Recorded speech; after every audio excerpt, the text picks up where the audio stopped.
Hey y'all, hey, it's your girl Shanika. I hope y'all are having a blessed, wonderful day. Welcome to my channel.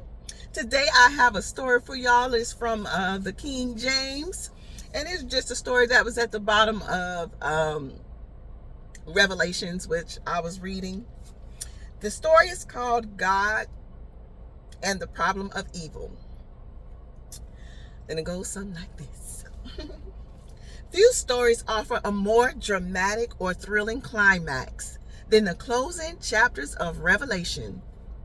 The scene of God ultimately destroying Satan and his hosts, which is in Revelation chapter 20, verses 1 through 10, it brings a joyful conclusion not only to Revelation, but to the entire Bible. Once and for all, evil will be banished, never again to trouble God's creation. Yet, while Christians / believers, because not everybody's Christians, but they are believers, while we look forward to that day with hope, many other people reject God and the gospel precisely because of evil in the world. And their reasoning goes something like this, and let me know if you heard this before. A God who is good and loving would not allow evil and suffering in his world. Yet evil exists in this world. If God is all powerful, he could remove evil if he wanted to. Yet evil remains. In fact, at times it seems to grow worse. Yeah, if we can look at our world right now, we can definitely see that is true. Therefore, a good and powerful God must not exist. I've heard that a lot too. Why is God allowing all these things to happen if God exists, if God is real? This is a powerful argument, and there could be no question that evil and pain are a big problem to both belief and behavior.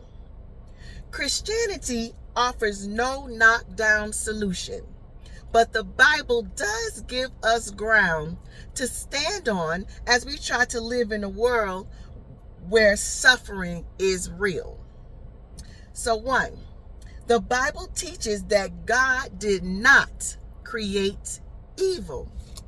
The world he made was utterly good, and that's from Genesis chapter 1, verse 31. But people themselves turned against God, using the gift of free will to rebel against him.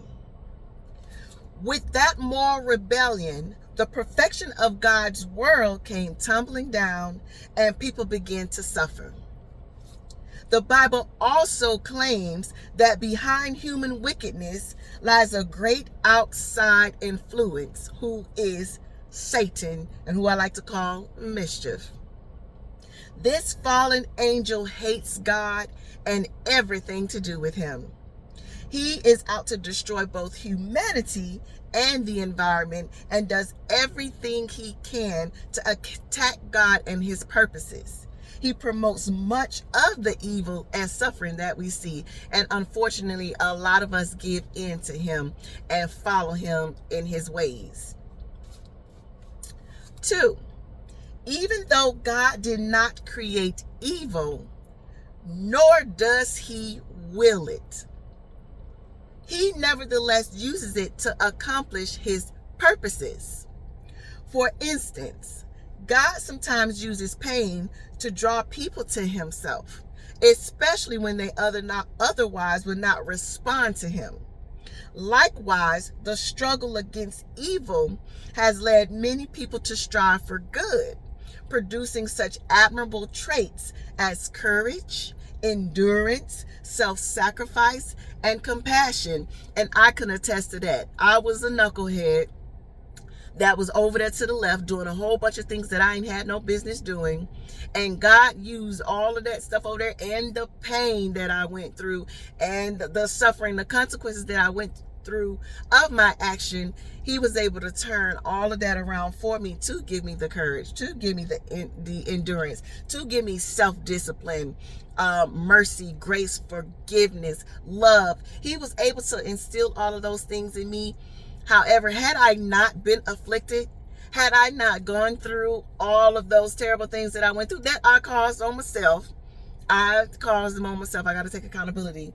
But had I not been through all of that, I would not be the woman that I am today. I would not be the child of God I am today. I would not be the watchman that I am today. 3, why then, if God is all powerful, does he not remove evil from this world? And a lot of us ask that question. This question assumes that he has done nothing. But in fact, he has. God himself came into this world with all his sorrow and pain and lived as a man.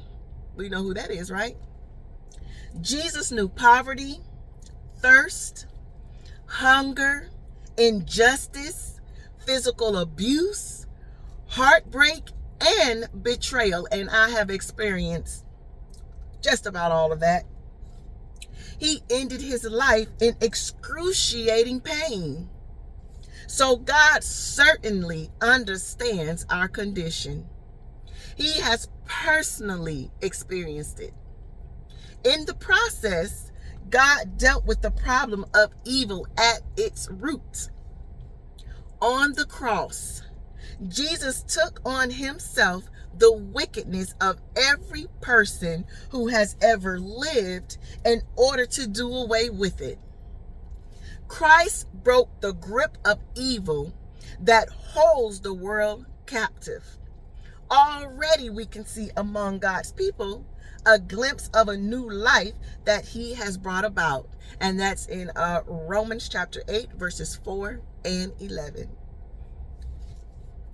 This brings us to God's final solution to evil, which John describes in Revelation 20. In the end, God will triumph by doing away with evil and those who promote it. He will restore his creation and his creatures to their original purpose, to the original relationship they enjoyed with him. Suffering will be but a memory. Goodness, justice, and peace will characterize the moral climate of God's new heaven and earth.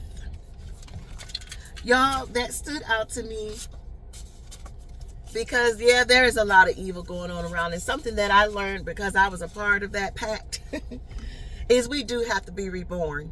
We do have to be born again and allow God, Jesus, and the Holy Spirit to live within inside of us and let them guide us so we can learn from our wicked ways and transform and become new. And we do have to go through that wilderness. We do have to go through that storms because life is not perfect. And we do have to have a guide from following our own will to look back on and say, that was not a good idea. That was not a good idea. That was not good. In order for us to move forward, how could I put this? Help me, Holy Spirit. To move forward the way God sees us, in righteousness, in doing better, in spiritual maturity, and emotional maturity. It's like we had to be childish. We had to bump our heads. We had to make a lot of mistakes. We had to go through all of those evil things. We had to be a part of mischief's camp. So when we do cross over and surrender our life to God, we don't miss any of those things over there. Because we now know what those things cause.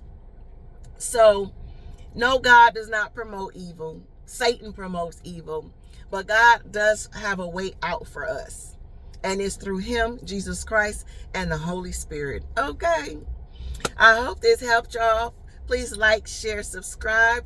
Leave your comments below. I hope y'all have a blessed, wonderful day. I love you. Bye.